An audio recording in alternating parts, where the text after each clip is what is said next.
സംസ്ഥാനത്തെ സർക്കാർ മെഡിക്കൽ കോളേജിലെ ഡോക്ടർമാർ നടത്തുന്ന OP ബഹിഷ്കരണ സമരം 9ാം ദിനത്തിൽ. അടിയന്തരമല്ലാത്ത ശസ്ത്രക്രിയകൾ നിർത്തിവെച്ചിട്ട് 6 ദിവസമാവുകയാണ്. ഡോക്ടർമാരുടെ സംഘടനയായ KGMCTA മുഖ്യമന്ത്രി, ആരോഗ്യമന്ത്രി, ധനമന്ത്രി എന്നിവരുമായി കഴിഞ്ഞ ദിവസം ചർച്ച നടത്തിയെങ്കിലും സമവായമായിരുന്നില്ല. ശമ്പള പരിഷ്കരണ കുടിശ്ശിക അനുവദിക്കുക, കൂടുതൽ തസ്തിക സൃഷ്ടിക്കുക തുടങ്ങിയ വിവിധ ആവശ്യങ്ങൾ ഉന്നയിച്ചാണ് സമരം നടത്തുന്നത്.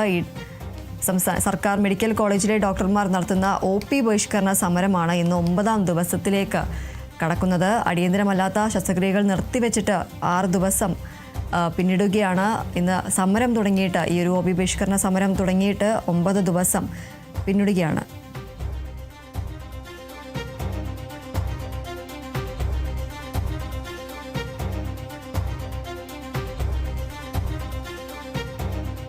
സംസ്ഥാനത്തെ മെഡിക്കൽ കോളേജ് ഡോക്ടർമാരുടെ സമരം ഇന്ന് 9ാം ദിവസത്തിലേക്ക് കടക്കുകയാണ്. അടിയന്തരമല്ലാത്ത ശസ്ത്രക്രിയകൾ നിർത്തിവെച്ചിട്ട് ഇന്ന് 6 ദിവസം ആവുകയാണ്. മുഖ്യമന്ത്രിയും ധനമന്ത്രിമാരുമായി KGMCTA ഇന്നലെ ചർച്ച നടത്തിയെങ്കിലും ഇതൊരു സമവായത്തിലെത്തിയിരുന്നില്ല.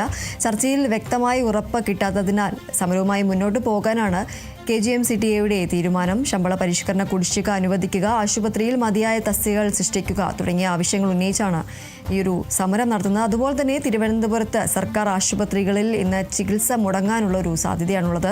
സർക്കാർ ഡോക്ടർമാർ ഇന്ന് കൂട്ടത്തോടെ അവധിയെടുത്ത് പ്രതിഷേധിക്കുകയാണ്. ഇതേ തുടർന്ന് തിരുവനന്തപുരം സർക്കാർ ആശുപത്രികളിൽ ചികിത്സ മുടങ്ങാനുള്ള ഒരു സാധ്യതയാണുള്ളത്.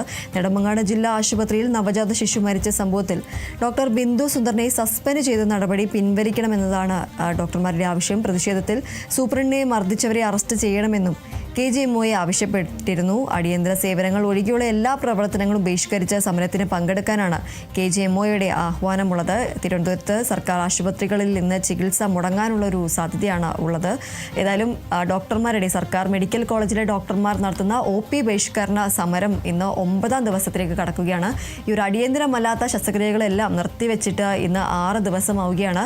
ഡോക്ടർമാരുടെ സംഘടനയായ KGMCTA മുഖ്യമന്ത്രി, ആരോഗ്യമന്ത്രി, ധനമന്ത്രി എന്നിവരുമായി കഴിഞ്ഞ ദിവസം ചർച്ച നടത്തിയെങ്കിലും ഇത് സമവായമായിരുന്നില്ല. ഈ ഒരു ശമ്പള പരിഷ്കരണ കുടിശ്ശിക അനുവദിക്കുക, കൂടുതൽ തസ്തിക സൃഷ്ടിക്കുക തുടങ്ങിയ ആവശ്യങ്ങൾ ഉന്നയിച്ചുകൊണ്ടാണ് ഈ ഒരു സമരം.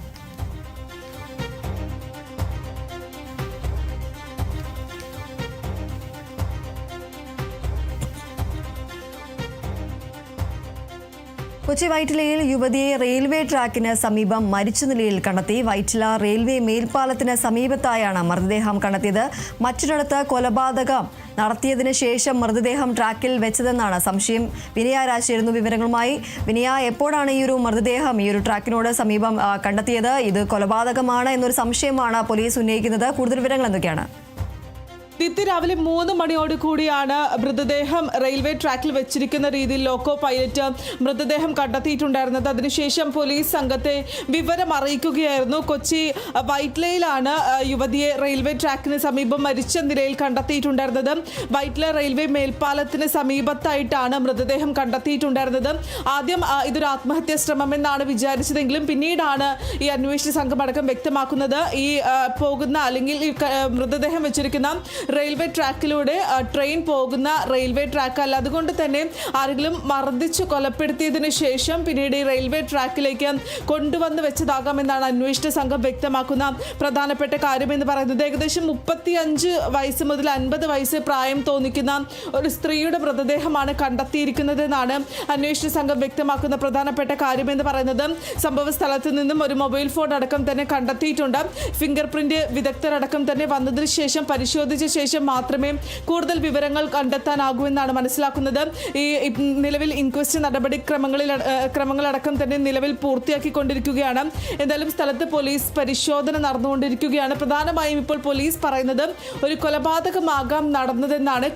മർദ്ദിച്ച് കൊലപ്പെടുത്തിയതിനു ശേഷം ഈ റെയിൽവേ ട്രാക്കിലേക്ക് മൃതദേഹം കൊണ്ടുവന്ന് വെച്ചതാകാമെന്നാണ് അന്വേഷണ സംഘത്തിന്റെ നിലവിലെ കണ്ടെത്തൽ.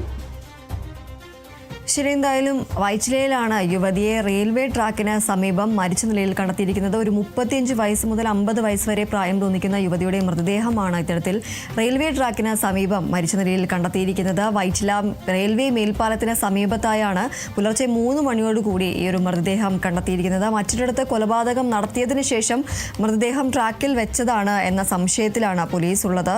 കൊലപാതകമാണോ എന്ന് പോലീസ് പരിശോധിച്ച് വരികയാണ്. കൊലപ്പെടുത്തി റെയിൽവേ ട്രാക്കിന് സമീപം തള്ളിയതാണ് എന്നതാണ് പോലീസിന്റെ ഒരു സംശയം എന്നുള്ളത്.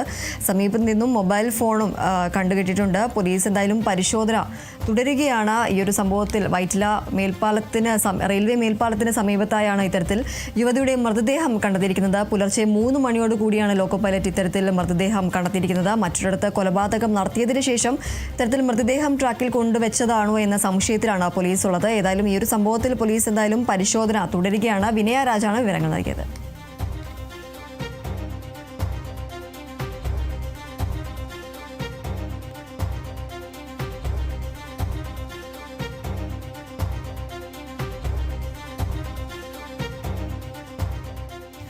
പാലക്കാട് കടന്നലാക്രമണത്തിൽ ഒരാൾക്ക് ഗുരുതര പരിക്ക്. അനക്കര നയ്യൂരിലാണ് കടന്നലാക്രമണം ഉണ്ടായത്. ആക്രമണത്തിൽ ചോലപ്പറമ്പ് സ്വദേശി ജാനകിക്കാണ് ഗുരുതരമായി പരിക്കേറ്റത്. ഇവരുടെ മക്കൾക്കും പരിക്കേറ്റിട്ടുണ്ട്. ഗുരുതരമായി പരിക്കേറ്റ ജാനകിയെ സ്വകാര്യ ആശുപത്രിയിൽ പ്രവേശിപ്പിച്ചു. വീട്ടുപരിസരത്ത് നിന്നും ജാനകിയെയും മക്കളെയും കടന്നൽ ആക്രമിക്കുകയായിരുന്നു. അടുത്തിടെ ഇതേ പ്രദേശത്ത് കടന്നൽ കുത്തേറ്റ ഒരാൾ മരിച്ചിരുന്നു.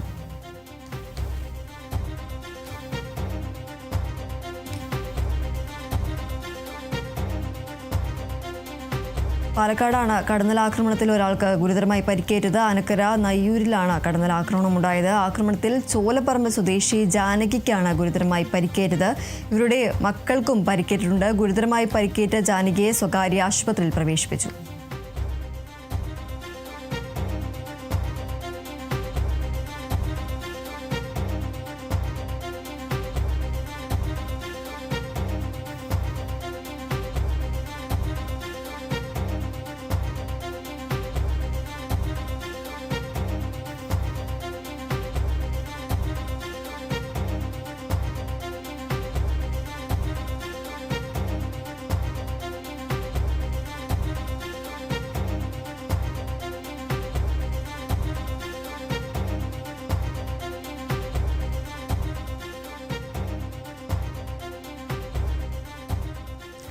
പത്തനംതിട്ട റാന്നി ഐത്തലയിൽ പമ്പ നദിയിൽ ഒഴുക്കിൽപ്പെട്ട് കാണാതായ 2 +2 വിദ്യാർത്ഥികളുടെ മൃതദേഹം കണ്ടെത്തി.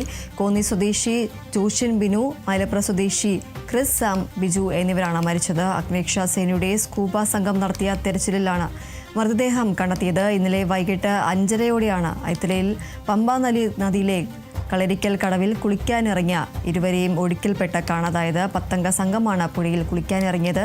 ഐത്തലയിലെ സുഹൃത്തിന്റെ വീട്ടിലെത്തിയതായിരുന്നു സംഘം.